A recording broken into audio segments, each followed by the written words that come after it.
নমস্কার ভক্তরা, জয় শ্রীকৃষ্ণ, রাধে রাধে। ভক্তরা, পৌষ মাসের শুক্লপক্ষ পুত্রদা একাদশীর শুভেচ্ছা। প্রিয় দর্শক, আজকের ভিডিওতে আমরা বিশেষভাবে পুত্রদা একাদশী নিয়ে আলোচনা করব, কারণ এই বছর পুত্রদা একাদশী একটি অশুভ যোগের আওতায় পড়ে এবং বেশিরভাগ মানুষ এটি অনুসরণ করে, অর্থাৎ তারা সেই যোগের সময় একাদশী উপবাস পালন করে, যার ফলে তারা সবচেয়ে বড় পাপ করে। আমি শাস্ত্র, পুরাণ এবং পঞ্চাঙ্গের ওপর ভিত্তি করে তথ্য প্রদান করব। এখানে বা সেখানে কিছুই অপ্রাসঙ্গিক নয়, কিছুই বানোয়াট নয়। পুরাণ অনুসারে কখন একাদশী উপবাস পালন করা উচিত, পুরাণে কি লেখা আছে, একাদশী উপবাস পালনের নিয়ম কি, কোন নিয়মের ভিত্তিতে একাদশী উপবাস নির্ধারিত হয়, উপবাসের তারিখ কিভাবে নির্ধারিত হয়, তার ভিত্তিতে আমি ব্যাখ্যা করব কোন দিনগুলি শুভ এবং কোনটি অশুভ। এটি বিরল, এক বা দুটি একাদশী এই ধরনের যোগের আওতায় পড়ে। কখন তুমি অনুপযুক্ত তিথি বা অনুপযুক্ত দিন বেছে নিও, কারণ তুমি জানো যে একাদশী সবসময় দুটি দিনেই পড়ে। এর মধ্যে একটি হলো, স্বাভাবিক পরিস্থিতিতে যদি তুমি 2 দিনের যে কোনো একটিতে একাদশী পালন করো তাহলে কোনো পাপ নেই। দ্বিতীয় শর্তটি অস্বাভাবিক।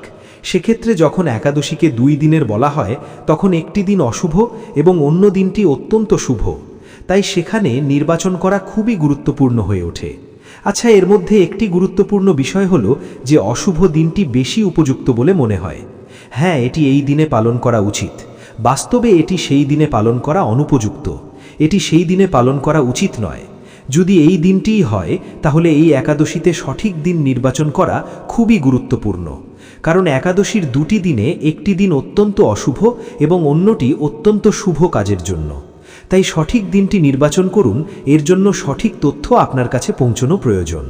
আমি সকলের রেফারেন্স দেব, কোন পুরাণে কোথায় কি লেখা আছে এবং আপনাকে কখন একাদশী উপবাস পালন করতে হবে, কোন দিনে কোন সময়টি শুভ হবে তা বলবো।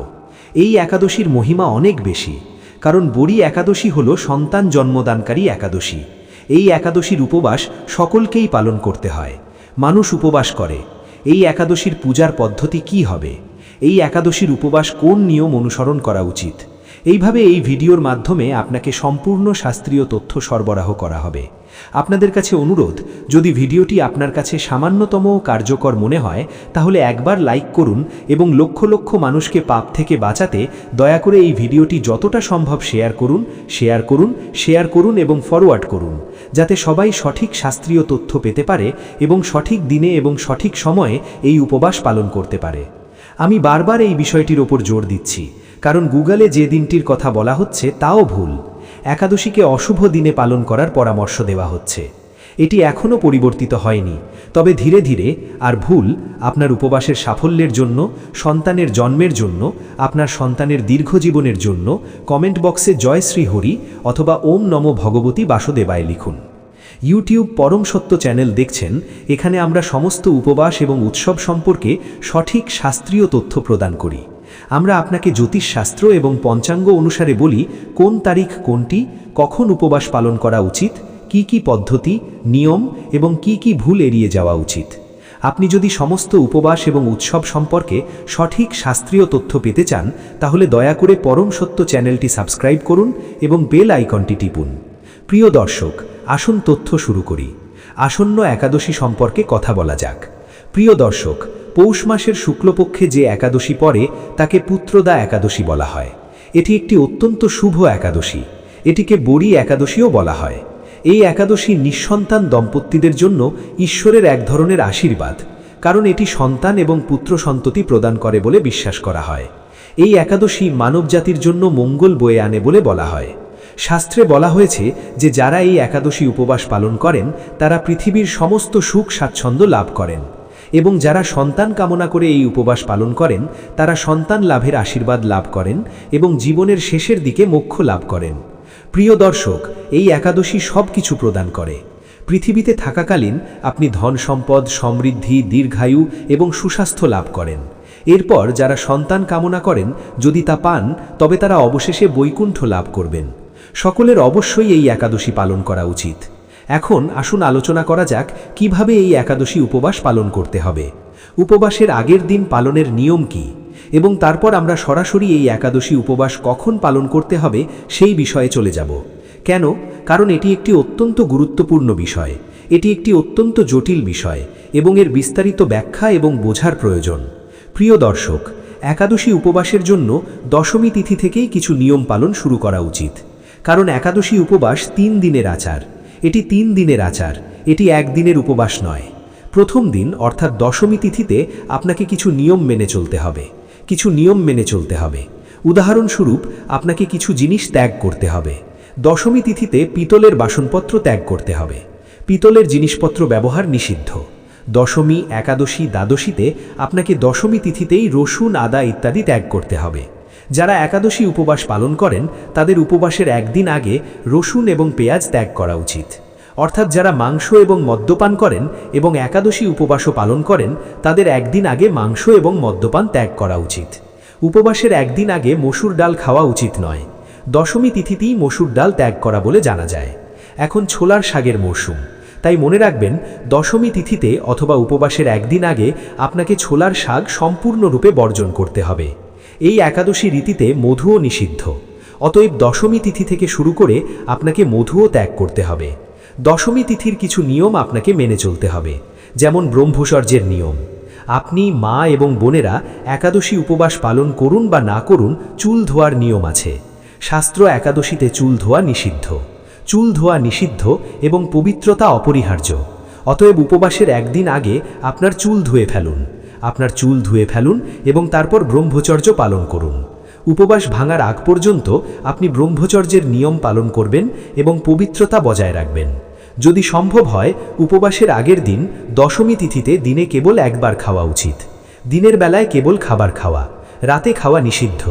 তবে যদি কেউ আংশিক ওষুধ সেবন করে এবং এই রীতি সম্ভব না হয় তাহলে আপনি কিছু খেতে পারেন বা কিছু খেতে পারেন। তবে সম্ভব হলে দিনে মাত্র একবার খাবার খান এবং দশমী তিথির নিয়ম মেনে চলুন। ঘুমানোর আগে দাঁত ব্রাশ করুন যাতে মুখে কোনো খাবার না থাকে। তারপর একাদশী উপবাসে সূর্যোদয়ের আগে ঘুম থেকে উঠুন। ঘুম থেকে ওঠার পর স্নান করুন। দাঁত ব্রাশ করা। এই দিনে টুথপেস্ট ব্যবহার নিষিদ্ধ, কারণ এতে লবণ বা রাসায়নিক থাকে এবং উভয়ই আপনার দাঁতের ক্ষতি করতে পারে। যদি আপনার উপবাসের জন্য টুথপেস্ট থাকে তাহলে আপনি তা ব্যবহার করতে পারেন। স্নানের পর পরিষ্কার পোশাক পরুন। পরিষ্কার পোশাক পরার পর আপনার প্রতিদিনের প্রার্থনা শুনুন। আপনি পৌষমাস মাহাত্ম্য বা অন্যান্য গল্প শুনছেন কিনা। আপনার প্রতিদিনের মন্দির পরিষ্কার আচার অনুষ্ঠান পরিচালনা করুন। তারপর সেই প্রার্থনাগুলি শেষ করুন। তুলসী মাতার পূজা করুন এবং তুলসী মাতাকে জল উৎসর্গ করুন। মনে রাখা প্রয়োজন যে একাদশীতে তুলসী গাছে জল ঢালা বা তুলসী মাতার পূজা করা নিষিদ্ধ নয়। এমনকি একাদশীতেও আপনার পাতা ছিঁড়ে ফেলা উচিত নয় বা অন্য কিছু ছিঁড়ে ফেলা উচিত নয়। পূজা এবং জল উৎসর্গ করা খুবই ভালো, এটি করা উচিত। এরপর তুমি পরবর্তী একাদশী উপবাসের জন্য পূজা করবে। তুমি একটি সংকল্প করবে এবং সংক্ষেপে আচার অনুষ্ঠান ব্যাখ্যা করবে। তারপর আমি একাদশীতে পূজার মূল বিষয়ে আসব।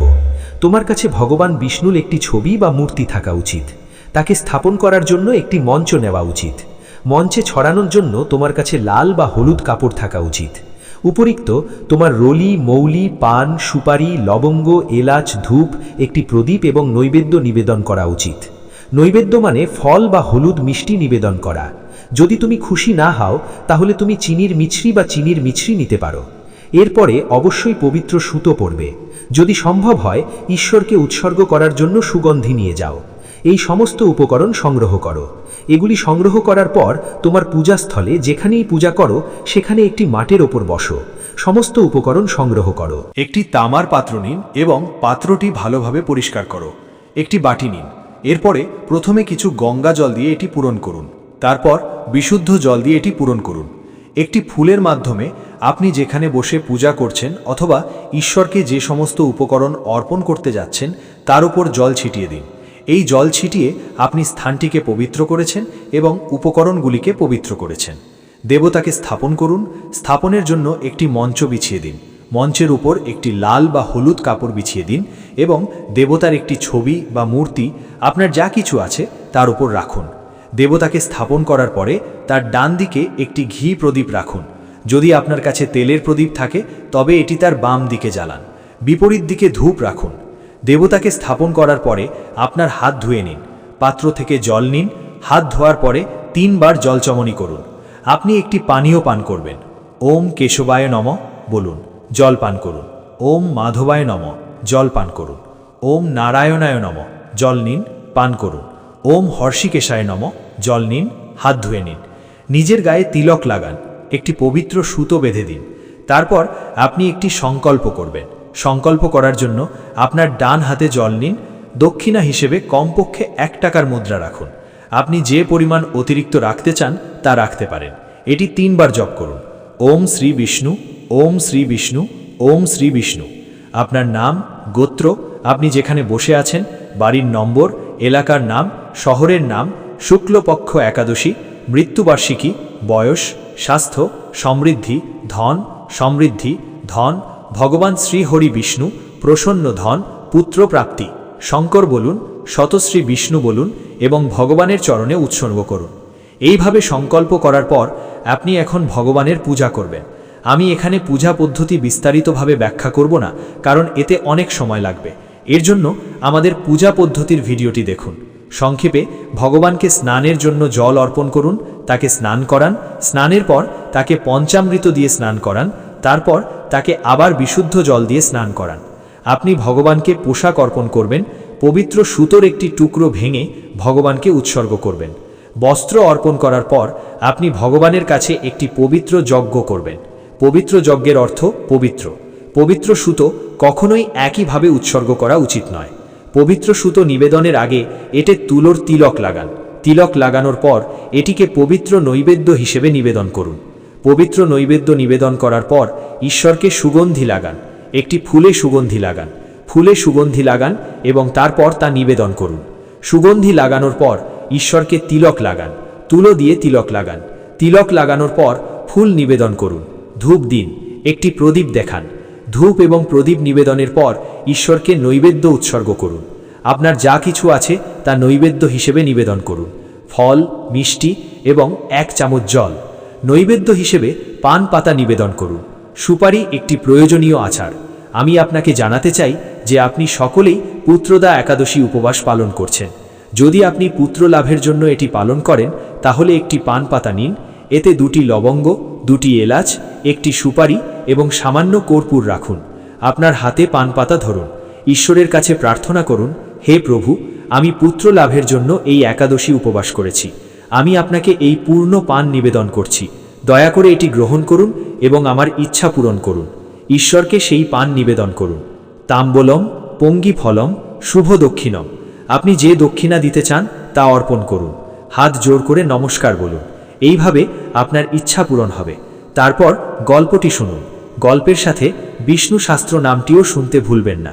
বিষ্ণু শাস্ত্র নাম ছাড়া বিষ্ণু শাস্ত্র অসম্পূর্ণ এবং আমরা গল্প এবং বিষ্ণু শাস্ত্র নাম উভয়ই একটি ভিডিওতে রেকর্ড করেছি।